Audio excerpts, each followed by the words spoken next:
Good morning, everyone. My name's Phil. I've been part of the River Church for a year and a half or so. Morning, Etty. I live around the corner, just live in Wallsend. You're probably here because either you enjoy a bit of caroling, or maybe you got dragged along by a friend, or maybe you just want to get in the festive spirit, or maybe it's a mix of all three. So I've been asked to give you a bit of a message this morning, if that's all right, and thought I'd take the opportunity to share a bit about what Christmas means to me. So before I start properly, I'm going to need some help. So all I can tell you now is that there's chocolate involved. Well, is there anyone a bit younger who wants to help first of all? Sorry, Anne. Nell, are you going to help me? Thank you very much. All right. Do you both want to help me? Okay. So, I'm going to give you a choice. Two things. So, I've either got this slightly dirty envelope, or these generic chocolates. Okay. But before you choose, I just want to say, what do you think looks better? Yes, you're interested too. Those things look better. What do you think sounds better? That one. This one, I think I'd agree. What do you think smells better? Do you give it a sniff? What does this smell of? Dirt. And it also smells, you smell it really closely, it'll smell of onion. Oh, right, okay. We've lost my volunteers. This should smell of generic Aldi antiperspirant, because I sprayed that on it as well. Give a good sniff. Actually, probably don't sniff too hard. And what do you think tastes better? Chocolate. The chocolate, probably better than this, doesn't it? Yeah. Now, it is. Do you know from personal experience? So I'm going to ask you guys to trust me. This is better than this. Okay.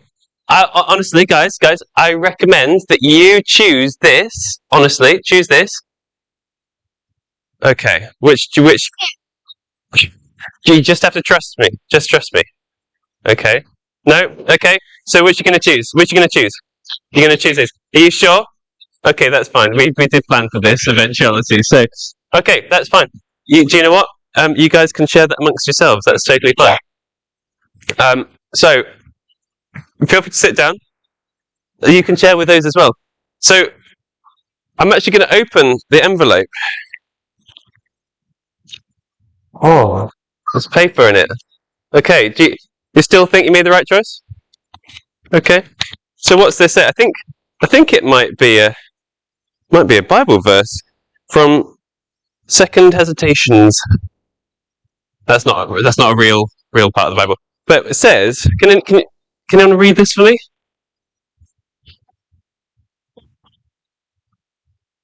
You don't. But unfortunately, we didn't get this. Oh, we chose that one. So, Lindor. Well, it's a magical word that is full of delight. So we'll just leave this one here as the reminder of what we missed out on. The pieces. So what does this?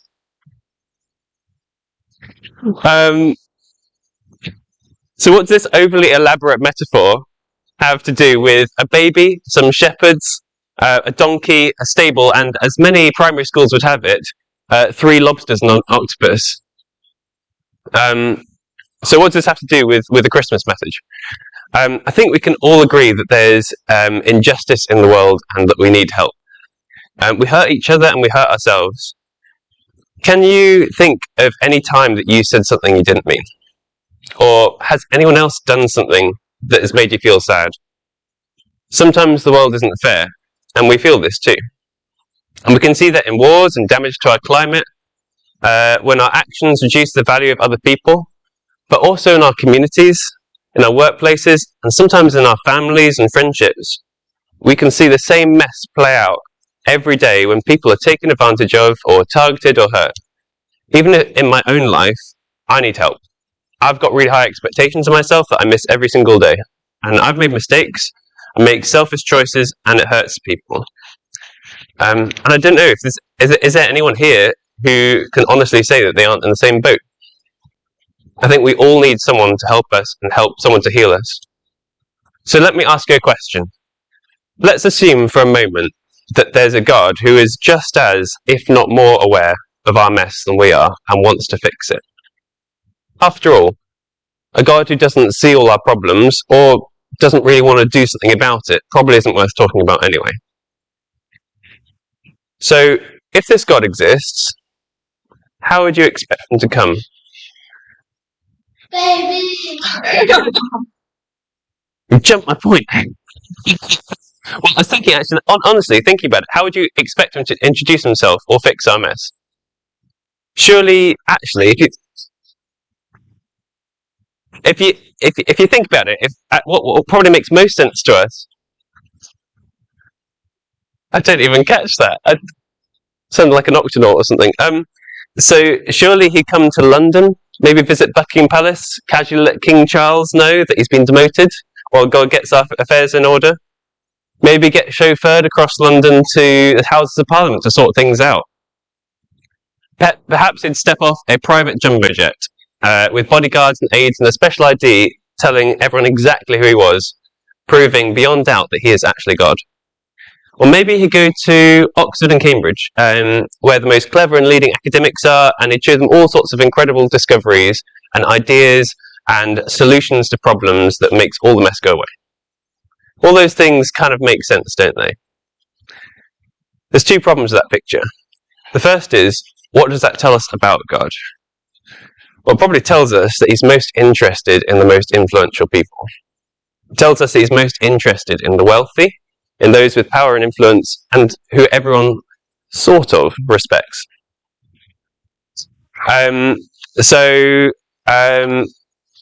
The fourth thing of my preach did not print off. So I'll do it from memory, that's totally fine. So the second problem with that is that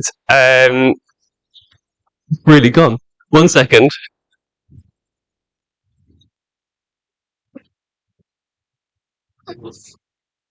Nope.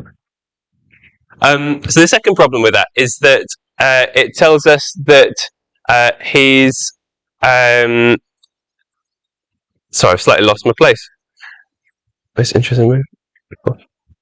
So it tells us that basically the solutions to those problems are in our hands, in the things that we can do, in that our systems and the things that we can make everything better with. And so that's actually just, it doesn't really, it doesn't really tell us much about what God can do. So, but what actually happened, I mean, you wouldn't really expect him to come to, as a baby, to a migrant couple in rural Northumberland as God to try and fix everything. It doesn't make sense. But what does this part of the picture actually tell us about God? It tells us that God is interested in the people that everyone else wouldn't think anything of. It tells us that God is interested in the people that society kind of looks down on. It tells us that God is interested in doing something in our hearts and not through the power that we have as people. So I work as a doctor, and I'm really interested in evidence. I'm really interested in fact, actually, I'm probably really annoying to talk about. Too, if you get into a conversation with me about things which are evidence-based, I'm actually really annoying, and I know it because my wife tells me all the time. And I'm interested in evidence, and what I found is that I believe that the story of Jesus is true. I think that he came to earth, that he was a man, that he lived, he said the things he said. I think he did the things he did I think that he died, and I think that an awful lot of people went to their deaths believing that they died for the fact that they thought that they'd seen him rise again. And they were that convinced about it that they died for that. The reason I think that is because, actually, when I looked at all the evidence for it, I was surprised at how rigorous and how convincing and how much evidence there is, not just from the Bible, but actually from lots of non-Christian historians at the time. And you won't actually find a single serious secular historian who would disagree with anything that I just said. And because of that, because I believe that Jesus said what he said and did what he did, I believe that actually, as far-fetched as it sounds, I think he is the Son of God. I think that he is God come to earth. But just because something's maybe got some evidence for it doesn't mean it necessarily has to change your life. And it doesn't have to mean that I'd maybe do anything about that. So I don't follow Jesus just because I think it's true. I follow Jesus because it's changed my life and it's changed the lives of lots of other people around me. And so some examples of that, I think that God is a God of gifts. And that's something which has changed my life. And one way that I've seen that gift play out in my life, and lots of people even in this room, is about God being a God of healing. And this, I've said before, as a doctor, there's things that I've seen after I've prayed for people or people have been prayed for, which doesn't make sense to me medically. So as a teenager, for example, I used to suffer from a problem with my knees, which meant I couldn't run or walk properly without getting pain. And someone prayed for me, and I was able to run 2 miles home with no more pain, and the pain never came back. When I was a bit older, I remember praying for a friend who had allergy to cats, and literally overnight that allergy went and never came back again. And that being quite disabilitating for him. And then, more significantly, if you don't mind me sharing, well, I've already asked, Cheryl actually had quite a significant thing happen to her where a few years ago she had quite a significant bleed in the brain, which meant that she got diagnosed with a non-cancerous tumour in her brain. And she was told that she could never have kids. And then when she got pregnant, she was told by her endocrinologist, the doctor in charge of her care, that should have been impossible. And then after that happened, when she got rescanned, the growth had gone. What happened in that time was she'd been prayed for by a lot of people. And I've actually worked in endocrinology, and I've worked with people who get sort of pituitary tumours, which is the problem she had, and I know that that's not normal. So there's lots of strange things which I find unexplainable. But also that I've found that God is a God of comfort. And if I can share just one more story from my experience about God being a God of comfort. When I was doing my A-levels, which is now a really long time ago, I really struggled from very severe anxiety, and it was to the point where sort of I was struggling with sleep, and I was just thinking about problems all the time. And the reason why that was happening was because I was doing my chemistry, and I hated chemistry. I didn't know anyone else with me. Oh, excellent! I'm glad I'm not alone. But I was really bad at it. I had to be good. I had to get an A for it because I had to get into med school, which needs an A, and I was getting a D and then an E in my coursework, which is not the right trajectory. You don't want to be getting a D then an E when you want to get an A. And I was so anxious about it. And I remember during that, over a period of time, just random people would come up to me and say, "I feel like God's saying, don't worry." And I don't recommend this, by the way, but I would just randomly open my Bible and look at a verse, and it would just say, "Don't worry." And I don't recommend that as a way of sort of reading the Bible, but that was something which was happening. And eventually it was through the miracle of Coldplay that God reached me. And I was listening to Viva La Vida, and there's a line in one of the songs which says, "Just come over, just be patient, and don't worry." And it was something about that. It felt like it was yelled into my head. And I just had this sudden moment where I realized I'm holding all my anxiety here, so close to me. And God's saying, I'm big enough to hold that. I'm big enough and I care enough about you to hold that. And actually, if I hold my hands out and let him take that from me, he wants to be part of my life. And so I did, and it was like overnight, I suddenly started to understand what was going on. My anxiety completely went away. And I went from the bottom of the class to actually teaching other people in the class, and I got the highest mark in the exam in my entire class in the space of 4 weeks. I don't think that's because of my own ability. I really don't, because I tried for months. I tried for months in my own ability, and I couldn't do it. And it was, for me, this is just part of my story of actually where I've seen God as a healer, as a comforter, and it's changed my life. And that's why I follow Jesus. And so, obviously shared quite a lot with you there, and kind of where I want to land this is that, you know, it can kind of walk away from this saying, maybe it's true, maybe it's not. Maybe Jesus is just a nice guy, maybe it was something more. But I guess my question is, if any of that is true, if God did come to earth in Jesus as God with us, Emmanuel, if that is true, is it worth finding out?